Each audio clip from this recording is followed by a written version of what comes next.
ஐயாவை இப்ப எவ்வளவு மிஸ் பண்றீங்கம்மா? வார்த்தையால சொல்ல முடியாது பாரு, வார்த்தையால சொல்ல முடியுமாடா? ஒரு பொருளை நம்ம நேசிக்கிறோம்னு சொன்னாக்கா அது வார்த்தையால எப்படி சொல்ல முடியும்? அதுக்கு சேவை செய்யறதுலயோ அதுகிட்ட நெருக்கத்திலயோ தான் காட்ட முடியும். பாசமும் எதுவா இருந்தாலும் இப்ப காட்டுற மாதிரி இல்லையே, அவர் இல்லையே. அவர் என்ன பொறுத்தளவுக்கு இல்லவே அடவே கிடையாது, என்னோடதே தான் இருக்காரு. நான் பெருமைக்கும் அந்த வார்த்தைக்காக பேசல, உண்மையா ஒவ்வொரு இல்லைன்னா தனியா வாழ முடியாது. உங்களே ஒரு குழந்தை மாதிரி பாத்துக்கிட்டாருன்னு சொன்னீங்க. உங்களோட பொண்ணு, உங்க 2 பேரோட பொண்ணு எப்படி பாத்துக்கிட்டாரு? அவ விளை கிண்டல் சொல்லுவா, அப்பா அம்மா அடிக்கவே மாட்டேன், ஒரு நாளைக்கு அடிங்கப்பா நான் பாக்குறேன் அப்படின்னு சொல்லுவாங்க. ஆனா எங்களுக்குள்ள சண்டையே வந்தது. சண்டையே வந்தது இல்லையா? பசங்களுக்காக ஏதாவது வருமே தவிர அவங்க ஏதாவது தப்பு பண்ணாக்கா கேட்க மாட்டேன்னு, விடுமா பசங்க அப்படிதாம்மா அப்படின்னு சொல்லி விட்டு வர தவிர சண்டை போட்டுக்க மாட்டாங்க. அப்படியே ஏதாவது என்ன கண்டிக்கணும்னாக்கா ஒரு நிமிஷம் வாமா உள்ளான்னு உள்ள போயிட்டு எல்லாத்தையும் நாங்க டிஸ்கஸ் பண்ணிட்டு வெளியில வரும்போது சிரிச்சுட்டே வருவோம். பெட்ரூம்குள்ள போயிடுவோம் 2 பேரும். சரி எதுக்கோ போயிருக்காங்கன்னா வெளியில வந்து சிரிச்சுட்டே வருவோம், சண்டையே போட மாட்டோம். ஆனா உள்ள எல்லாம் நடந்திருக்கும், திட்டது கொள்றதெல்லாம் நடந்திருக்கும். பசங்க முன்னாடி எதையுமே பேச மாட்டேன். 3 பேரு முன்னாடி இருந்தாங்க, அதுக்கப்புறம் உங்களோட குழந்தை 4 பசங்க அப்படியே வீடு. அவரு எங்க வளர்த்தாரு? எங்க மாமியார் தான் வளர்த்தாங்க. நல்லா இருக்கேன், அவர் வளர்க்கவே இல்லை, என்னதான் வளர்த்தாரு அவரு. நீங்க ரொம்ப ஆசைப்பட்டு செந்தாமரை கிட்ட ஏதாவது கேட்டிருக்கீங்களா? இல்ல. சாப்பிடறதுக்கு சின்ன சின்ன விஷயம் இல்ல, அவரு எல்லாமே செஞ்சிருக்காரு. எனக்கு நான் ரொம்ப சிம்பிள்மா, நிறைய இதுதான் வேணும் அதுதான் வேணும்ன்றத. இப்ப கூட என் பொண்ணு ஜெர்மன் எல்லாம் போயிட்டு வந்தாங்க, ஒரு 10 ஊர் சுத்திட்டு வந்தாங்க. இப்பதான் 1 வாரம் கூட ஆகல வந்து. வரையா அப்படின்னு கேட்டாங்க. நான் என் வீடு தான் தெய்வம், என் வீடு தான் கோயில், நான் வீட்டுலதான் இருப்பேன். என் பசங்க எல்லாம் இருக்கு, கிளி பசங்க எல்லாம், அவங்கள பாக்குறதுதான் என்னுடைய வேலை. எது மேலயுமே ஆசைப்பட்டதில்லை, இது வேணும் அது வேணும்னு கேட்டதில்லை. பட்டெல்லாம் கூட கட்ட மாட்டேன், காட்டன் தான் கட்டுவேன். சரி, நகைகள் மேல ஆசை கிடையாது எனக்கு, அப்பவும் கிடையாது இப்பவும் கிடையாது. நீங்க வரும்போது நான் எப்படி இருந்தேன் வீட்டுல, அப்படிதான் இருப்பேன். எனக்கு என்னுடைய விருப்பத்துக்கு நான் வாழணும், அடுத்தவங்க விருப்பத்துக்கு எல்லாம் நான் வாழ மாட்டேன். மதுரையில என் பொண்ணை கொடுத்தேன், அங்க ஐயோ என்ன இப்படி வந்திருக்கீங்களான்னாங்க.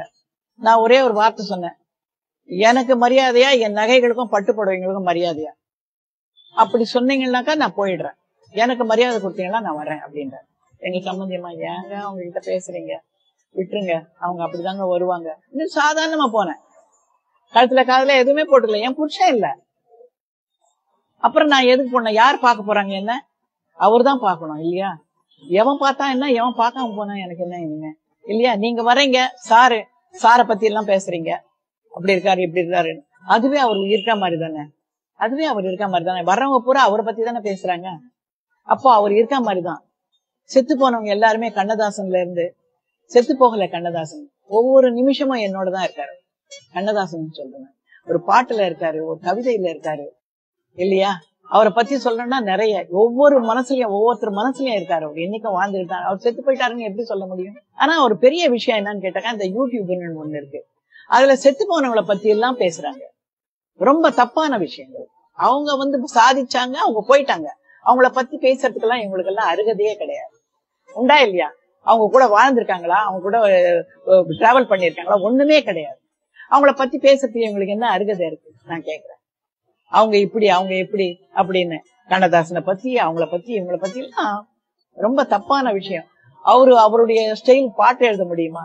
அவருடைய ஸ்டைலுக்கு ஏதாவது பண்ண முடியுமா? பாமர மக்கள்ல இருந்து ஹையஸ்ட் ஆட்கள்ல இருந்து அவரை யார் விரும்பாதவங்க பழிச்சா ஆகக்கூடாது. அது அப்படி இருந்ததுனாலதான் அவ்வளவு ஒரு காதல், ஒரு அந்யோன்யம் அந்த காலத்துல அவ்வளவு அழகா இருந்துச்சு இல்லையா? நிறைய பேர் கல்யாணம் பண்ணிக்காமயே அப்படி எப்படியே சேர்ந்து வாழ்ந்தவங்க எல்லாம் எவ்வளவு பேர் பத்தினிகள் இருக்காங்க சினிமாவில, உண்டா இல்லையா? எத்தனையோ பேரை காட்ட முடியும் என்னால உதாரணம். அப்படி இப்படியே பத்தினிகளா வாழ்ந்திருக்காங்க, ஒவ்வொருத்தரோட அப்படியே ஐக்கியமாயி கல்யாணம் பண்ணிக்காமையே கூட சொல்லு, அப்படிலாம் இருந்திருக்காங்க ஆர்டிஸ்டுங்க. ஆனா இன்னைக்கு அப்படியா இருக்குமா? வேற மாதிரி. காலங்கள் மாறுது. எனக்கு வயசாயிடுச்சு, ஏன்னா அவங்களோட எல்லாம் டிராவல் பண்ணிருக்கேன். கண்ணதாசன் வாழ்ந்த காலத்துல வாழ்ந்திருக்கேன், ஏன்னா சாவித்திரிமா வாழ்ந்த காலத்துல வாழ்ந்திருக்கேன். எம்.என். ராஜா இருக்கு, அந்த அம்மா இருக்காங்க, அவங்களோட எல்லாம் வாழ்ந்திருக்கேன் நானு. பெரிய விஷயமா சிவாஜி கணேசன், எம்ஜிஆர், ஜெமினி கணேசன், இவங்க கூட எல்லாம் நான் வாழ்ந்திருக்கேன்னா அவங்க காலத்துல நான் இருந்திருக்கேன். இனிமே அந்த மாதிரி நடிகர்களும் வரப்போறது இல்ல, இனிமே நாம அவங்கள பார்க்க போறதும் இல்ல. ஆனா வந்துகிட்டு தான் இருக்கு எல்லாமே. அவங்க சாகல, யாருமே சாகல, எல்லாமே நம்மளோட வாழ்ந்துகிட்டு தான் இருக்காங்க. அவங்க படங்கள் இல்லாததுக்கு தான் இருக்கு, எல்லாமே பார்த்துக்கிட்டு தான் இருக்கும். ஆனா இன்னைக்கு இருக்க ஜெனரேஷன் பழைய பாட்டு கேக்குது, பழைய படங்கள் பாக்குது, எல்லாமே இருக்கு.